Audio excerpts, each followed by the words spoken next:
Soy el abogado agrario Ramón Herrera Chela, con el tema ¿qué pasa cuando no existe nadie que pueda ser sucesor en materia agraria? Te comparto el WhatsApp 66 91 13 70 43. Repito, 66 91 13 70 43. Te puedes comunicar desde cualquier parte del país, también desde el extranjero, agregando más 52. Si tienes alguna pregunta, algún problema, algún asunto que plantear, puedes solicitar una cotización de tu asesoría y con gusto se te proporciona la información.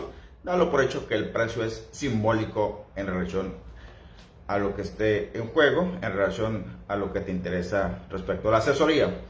En ese mismo número también puedes solicitar que te integren a un grupo de WhatsApp donde puedes estar intercambiando opiniones, puntos de vista, recibir información completamente gratuita.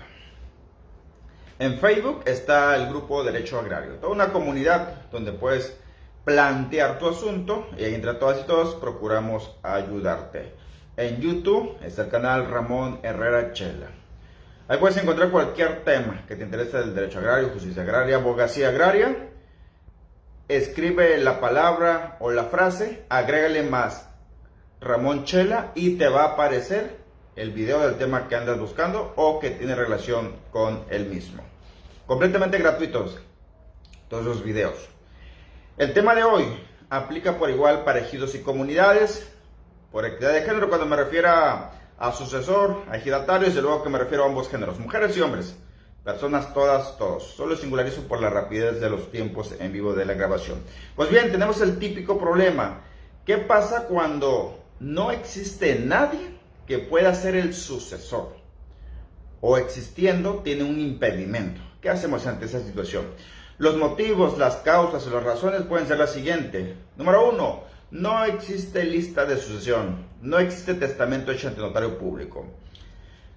O, en su caso, sí existe la lista o el testamento, pero quedó sin efecto legal.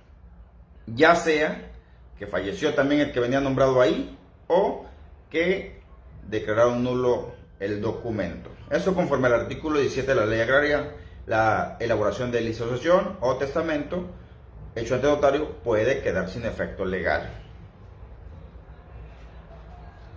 O en su caso, sin lista de sucesión, sin testamento, vámonos al artículo 18 de la Ley Agraria que establece ahí un orden de preferencia para la sucesión.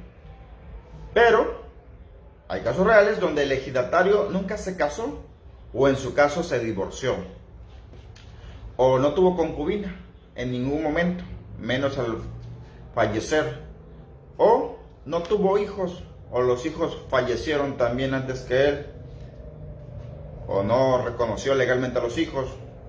Los padres del ejidatario ya fallecieron y jamás tuvo un dependiente económico, jamás mantuvo a alguien como si fuera su hijo.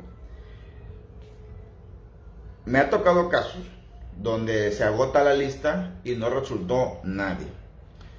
O también puede que sí exista un hijo, por ejemplo, pero tiene impedimento porque cometió un delito en contra de su padre, el ejidatario, o tiene algún impedimento material, que esté en prisión, ya condenado por muchos años. Hay ese impedimento legal y también material.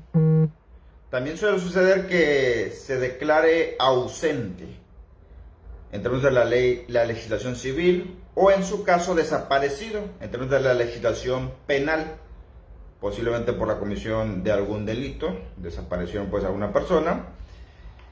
Y ahí estamos pues ante una situación donde no existe nadie que pueda heredar. Y ya agotamos la lista del artículo 18 de la Ley Agraria, insisto. Ojo aquí, en la sucesión en materia agraria no entran los hermanos, no son considerados los tíos, los primos y ningún otro pariente en materia agraria, en la sucesión.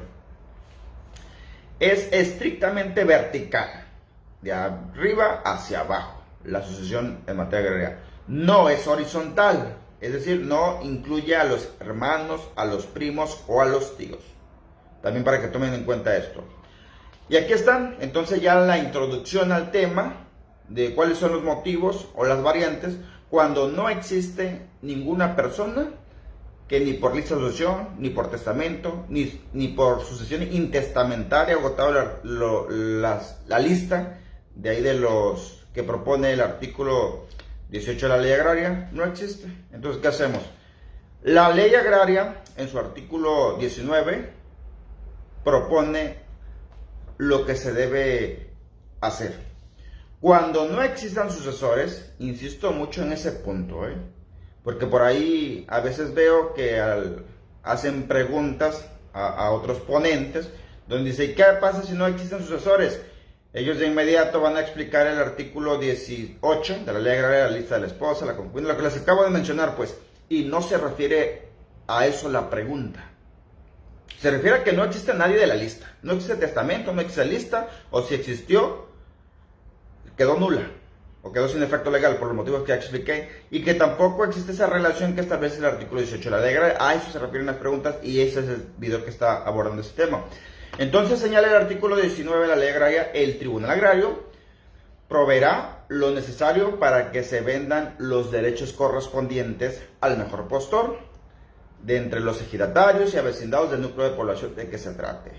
El importe de la venta corresponderá al núcleo de población ejidal. Es decir, ese artículo establece una excepción a la regla. Por regla general, el comisariado y el ejido no tienen injerencias en la sucesión agraria, por regla general, pero por excepción sí, y aquí está el caso.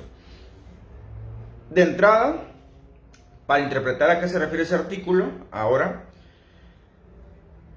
el tribunal jamás va a actuar de oficio, siempre a petición de parte. En este caso, corresponde al ejido, como persona moral, a través de su comisariado, quien es su representante legal, iniciar la sucesión, porque en esa excepción, el ejido sí tiene interés jurídico sobre la sucesión para promover o incluso para ser actor si fuera necesario una demanda. Y por lo tanto, el comisariado sí puede solicitar una constancia de vigencia de derechos del ejidatario fallecido si de acuerdo a la investigación oficial o extraoficial se deduce que no hay sucesores. Puede el comisariado ir a solicitar esa constancia y de entrada también que le aclaren si existe o no un sobre en el RAN. Ojo, los del RAN son muy cuadrados. Si no existe en su sistema una clave para ese tipo de trámite solicitado por el comisariado, a veces son tan cuadrados que son capaces de decir, no, tu comisariado no puedes, porque no acreditas que eres pariente, familiar del fallecido. Pero aquí está esta excepción.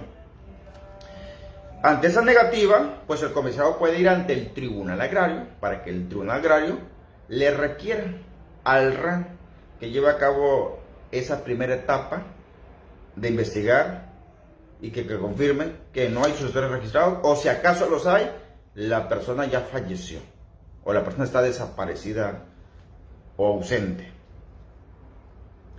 Y aquí va a haber dos alternativas. Puede que el comisariado tramite una jurisdicción voluntaria ante el tribunal agrario en caso de que nadie se oponga, o en su caso tramite un juicio contencioso, una demanda, un pleito, en caso de que aparezca una persona que asegure que tiene derecho sobre esa sucesión.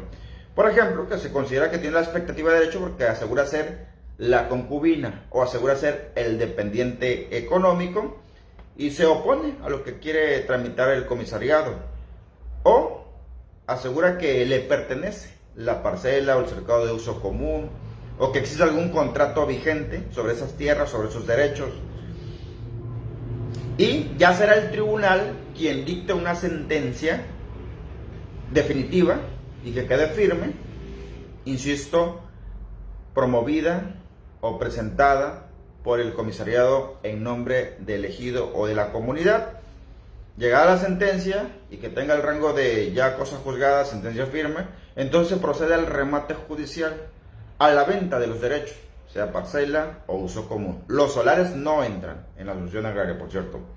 Y Es el ejido quien tiene que pagar al perito evaluador para que le ponga el precio real, legal, actual a los derechos y las tierras que se van a rematar. Los honorarios corren por cuentas del ejido, pues como interesado desde luego. Y el dinero que se obtenga del remate en la moneda pública dentro del Tribunal Agrario va para el ejido, pues para las finanzas del ejido, y a la asamblea determina qué se va a hacer con ese dinero. Así las cosas, con esta interesante excepción a la regla donde el comisariado no tiene injerencia. ¿Y qué pasa si el ejido, aquí vienen otras preguntas interesantes, qué pasa si el ejido se entera años después, meses después o tiempo después, que una persona se hizo pasar por dependiente económico sin serlo legalmente, sin ser legalmente sucesor por dependencia económica? Es decir, le metieron gol al tribunal que actúa de buena fe, pero por ahí alguien de mala fe hizo pasarse por dependiente económico con dos testigos, el tribunal le creyó, y resulta que cuando llegan a la asamblea, al comisariado, pues se dan cuenta que a esa persona jamás la conocieron, no la conoce ahí, que es mentira que fue dependiente económico del ejidatario fallecido. Ahí tiene el comisariado dos opciones: o presenta un amparo indirecto ante el juzgado de distrito en contra de ese expediente, de esa resolución y de los certificados, y demuestra ante el juez de amparo que es mentira que esa persona que se hizo pasar por dependiente económico lo sea. Entonces sí hay posibilidades de que le concedan el amparo al ejido y deje sin efecto todo lo actuado, y entonces el ejido sí vaya y acredite que ellos tienen la preferencia de acuerdo al artículo 19 de la ley agraria que les acabo de comentar. Ojo, ahí también están divididos los criterios. Como es una jurisdicción voluntaria, normalmente la que promueve un dependiente económico ante el Tribunal Agrario, algunos jueces de distrito sostienen que basta con que se presente un amparo, pues para que se deje sin efectos el expediente. Otros jueces dicen que esa jurisdicción voluntaria no fue un juicio contencioso, no fue un pleito, no hubo partes contendiendo. Entonces, la sentencia que se dictó, la resolución en el expediente, no requiere de un amparo, simplemente que presenten la demanda y que dentro de la demanda del comisario general en ese caso solicite que se deje sin efecto aquel expediente de jurisdicción voluntaria. Se han dividido los criterios. Si me preguntas a mí qué hacemos, promueve el amparo por si acaso. Y en este último ejemplo que te pongo, casos reales, también lo puede hacer cualquier persona que se enteró que alguien más se adelantó en la sucesión sin realmente tener derecho, sin que legalmente le asistiera el derecho a la sucesión. Si ya trae los certificados, aún así puede hacer esto último que te explico para reclamar la sucesión. Para ese tipo de situaciones, la ley agraria y ninguna supletoria establece plazos o términos que se tengan que vencer ante ese tipo de situaciones, es decir, se pueden presentar en cualquier momento a partir de que se enteran. A manera de conclusión, como te das cuenta, la sucesión agraria tiene reglas desconocidas. Esto que te acabo de explicar no lo vas a encontrar en la ley agraria y en ninguna tesis ni jurisprudencia. Y también tiene esos principios no escritos, pero que ahí están, enredando tal vez la sucesión agraria, pero ahí existen. Y lo delicado es de que a veces los asesores no interpretan o no tienen la suficiente experiencia, y lo que es peor, ¿no? Mal asesoran al cliente y lo hacen perder tiempo, dinero y expectativas de derechos que puedan reclamar. Así que mi consejo de siempre: pidan una segunda opinión antes de la resignación. Antes de que te digan no se puede, usted comisariado jamás va a poder adjudicarse derechos o tierras de un ejidatario al que no se le conoció familia, pues aquí está la solución. Claro que sí existe. Deja tus comentarios también, deja tus preguntas, tus inquietudes, pues eso enriquece más pues esta clase de transmisión. Mientras tanto, pues nos vemos en el siguiente video de la serie.